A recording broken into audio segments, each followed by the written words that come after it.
Hello नमस्कार साथियों, आप सभी का स्वागत है रेलवे जीके के पार्ट नंबर 3 में। पिछली 2 वीडियो में हम लोगों ने बहुत ही इंपॉर्टेंट प्रश्नों को डिस्कस किया जो कि आपके पेपर में आए हुए थे।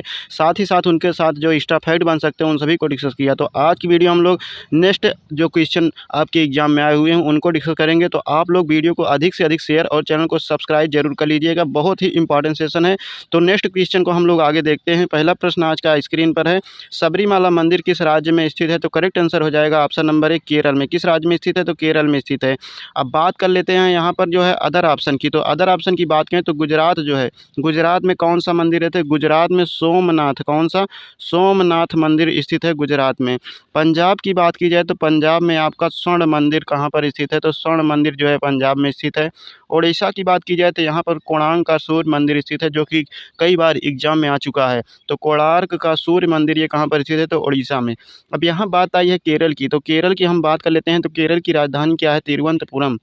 मुख्यमंत्री हैं पिनरई विजयन। राज्यपाल की बात की जाए तो आरिफ मोहम्मद खान जो है केरल के राज्यपाल हैं।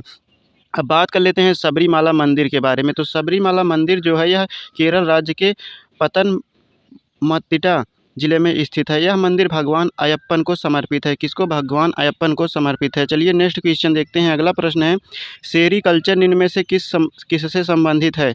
तो इसमें करेक्ट आंसर हो जाएगा ऑप्शन नंबर ए, रेशम कीट पालन के अध्ययन जो है ये कहलाता है सेरीकल्चर। रेशम कीट पालन का अध्ययन ही क्या कहलाता है? सेरीकल्चर। अदर ऑप्शन की बात की जाए तो मधुमक्खी पालन का अध्ययन ये क्या कहलाता है? तो ये कहलाता है एपी कल्चर।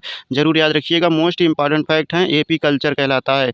मत्स्य पालन का अध्ययन क्या कहलाता है? तो ये कहलाता है पीसी कल्चर। और केचुआ पालन का अध्ययन, ये भी आपके एग्जाम में आया हुआ फैक्ट है कि वर्मी कल्चर कहलाता है। केचुआ पालन का अध्ययन क्या कहलाता है? तो वर्मी कल्चर कहलाता है। नेक्स्ट है, भारत के सबसे युवा राष्ट्रपति कौन थे? ऑप्शन ए करेक्ट हो जाएगा, नीलम संजीव रेड्डी जो थे ये भारत के सबसे युवा राष्ट्रपति थे। अब बात करी जाए यहाँ पर अदर ऑप्शन की। तो डॉक्टर राजेंद्र प्रसाद जो थे ये भारत के प्रथम राष्ट्रपति थे। और प्रतिभा देवी सिंह पाटिल की बात की जाए तो ये भारत की प्रथम महिला राष्ट्रपति थी। और द्रौपदी मुर्मू की बात की जाए तो ये वर्तमान में भारत की राष्ट्रपति हैं और ये प्रथम आदिवासी महिला राष्ट्रपति हैं। ये उड़ीसा राज्य से बिलोंग करती हैं। उड़ीसा राज्य की संथाल जाति से ये बिलोंग करती हैं, इसे भी आप लोग याद रखेंगे। अब बात करें यहाँ पर संजीव रेड्डी जी की। तो नीलम संजीव रेड्डी जो हैं ये ऐसे राष्ट्रपति हुए जो एक बार चुनाव में हार गए, फिर बाद में निर्विरोध निर्वाचित हुए राष्ट्रपति। तो ये भी फैक्ट इनके लिए आता है, क्वेश्चन आता है आपके एग्जाम में। चलिए नेक्स्ट क्वेश्चन देखते हैं। अगला प्रश्न है, कुडनकुलम नाभिकीय विद्युत परियोजना किस राज्य में स्थित है? इसका करेक्ट आंसर हो जाएगा ऑप्शन नंबर सी, तमिलनाडु राज्य में। किस राज्य में स्थित है कुडनकुलम नाभिकीय विद्युत परियोजना? तमिलनाडु में स्थित है। अदर ऑप्शन की बात की जाए तो महाराष्ट्र, महाराष्ट्र में आपका तारापुर परमाणु ऊर्जा संयंत्र जो है ये स्थित है महाराष्ट्र में। उत्तर प्रदेश की बात की जाए तो यहाँ पर नरौरा परमाणु ऊर्जा संयंत्र स्थित है बुलंदशहर में, उत्तर प्रदेश में। अब बात यहाँ आई है कुडनकुलम विद्युत परियोजना की। तो इसमें जो है 1000 कितने 1000 मेगावाट विद्युत क्षमता वाली 2 इकाइयाँ हैं। कितनी इकाइयाँ हैं? 2 इकाइयाँ हैं, इसे आप लोग याद रखिएगा। चलिए नेक्स्ट प्रश्न है, जोजिला दर्रा कहाँ पर स्थित है? तो करेक्ट आंसर हो जाएगा ऑप्शन नंबर ए, लद्दाख के क्षेत्र में स्थित है जोजिला दर्रा। अब यहाँ पर बात आई है जोजिला दर्रा की। तो अदर ऑप्शन की बात की जाए तो जोजिला दर्रा जो है ये लद्दाख और कश्मीर घाटी के बीच महत्वपूर्ण मार्ग प्रदान करता है जोजिला दर्रा, जो कि लद्दाख के क्षेत्र में स्थित है। हिमाचल प्रदेश की बात करें तो हिमाचल प्रदेश में कुछ प्रमुख दर्रे इस प्रकार हो जाते हैं, सिपकिला दर्रा, रोहतांग दर्रा और बाड़ा लाचा दर्रा।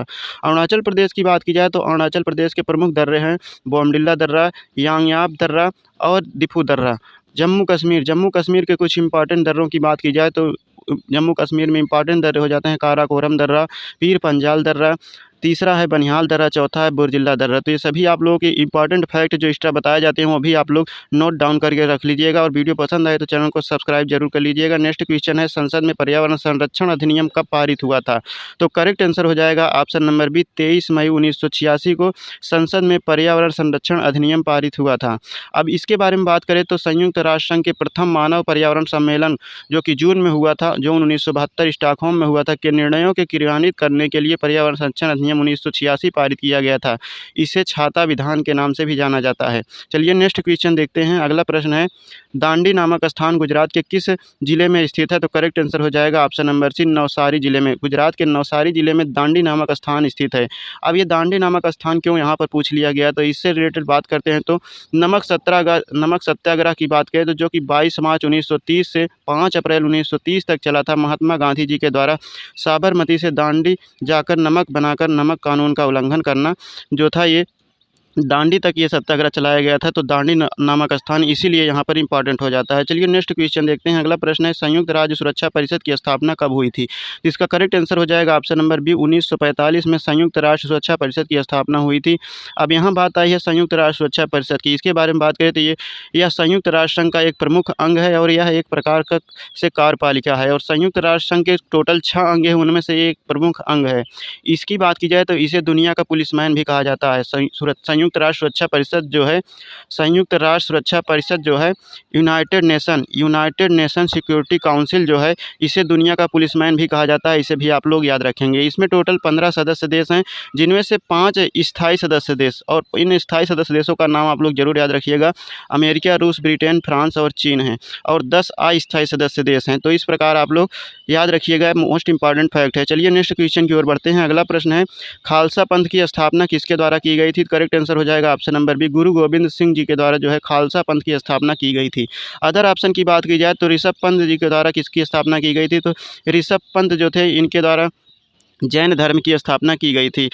हज़रत मोहम्मद साहब जी की बात करें तो इनके द्वारा ईसाई धर्म की, कौन सी? ईसाई धर्म की स्थापना हज़रत मोहम्मद साहब जी के द्वारा की गई थी। चलिए नेक्स्ट क्वेश्चन देखते हैं। अगला प्रश्न है, यूआरएल का पूर्ण नाम क्या है? तो करेक्ट आंसर हो जाएगा option number A, uniform resource locator जो है, ये यूआरएल का पूरा नाम होता है। चलिए अगले प्रश्न की ओर बढ़ते हैं। अगला प्रश्न है, लोकसभा में अधिकतम सीटों की संख्या कितनी है? तो लोकसभा में अधिकतम सीटों की संख्या वर्तमान में बात की जाए तो ये हो जाएगा ऑप्शन नंबर सी, 550 है। कितनी है?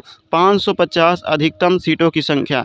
लेकिन पूछ लिया जाए कि वर्तमान में लोकसभा सीटों की संख्या भारत में कितनी है, तो ये हो जाएगी 543। लेकिन अधिकतम की बात की जाए तो ये हो जाएगी 550। इन दोनों में आप लोग कंफ्यूज मत रहिएगा। चलिए नेक्स्ट क्वेश्चन देखते हैं। अगला प्रश्न है, पृथ्वी दिवस कब मनाया जाता है? तो करेक्ट आंसर हो जाएगा ऑप्शन नंबर बी, 22 अप्रैल को पृथ्वी दिवस के रूप में मनाया जाता है। अदर ऑप्शन की बात करें तो 5 जून को विश्व पर्यावरण दिवस मनाया जाता है। 16 सितंबर की बात की जाए तो अंतर्राष्ट्रीय ओजोन दिवस जो है 16 सितंबर को मनाया जाता है। चलिए नेक्स्ट क्वेश्चन देखते हैं। अगला प्रश्न है, पदार्थ की मात्रा की एसआई यूनिट क्या है? तो पदार्थ की मात्रा जो है, इसका एसआई मात्रक होता है ऑप्शन नंबर ए, करेक्ट हो जाएगा मोल। क्या होता है? मोल। अगर अदर ऑप्शन की बात की जाए तो यहाँ पर दूसरे में होना चाहिए था मोल प्रति लीटर। तो मोल प्रति लीटर जो होती है, मोलरता की इकाई होती है। किसकी? मोलरता की जो यूनिट होती है मोल प्रति लीटर। इलेक्ट्रॉन वोल्ट यहाँ लिखा है, तो ये किसका मात्रक होता है? तो ये ऊर्जा की इकाई है, ऊर्जा का यूनिट है, ऊर्जा का मात्रक है इलेक्ट्रॉन वोल्ट। चलिए नेक्स्ट क्वेश्चन देखते हैं। अगला प्रश्न है, जालियांवाला बाग हत्याकांड कब हुआ था? तो करेक्ट आंसर हो जाएगा ऑप्शन नंबर बी, 13 अप्रैल 1919 को जालियांवाला बाग हत्याकांड हुआ था।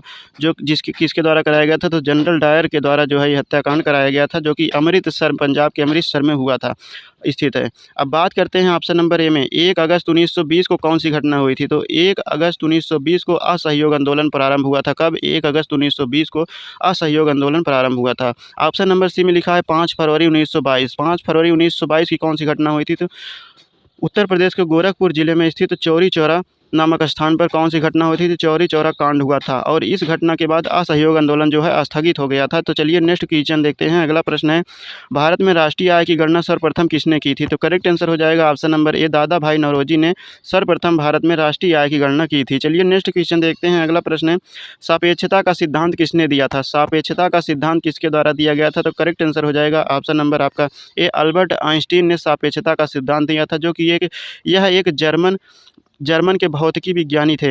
इन्होंने सापेक्षता का सिद्धांत दिया था। अब बात करते हैं अगले क्वेश्चन की। तो अगला प्रश्न है, भारत के पहले संचार उपग्रह का नाम क्या है?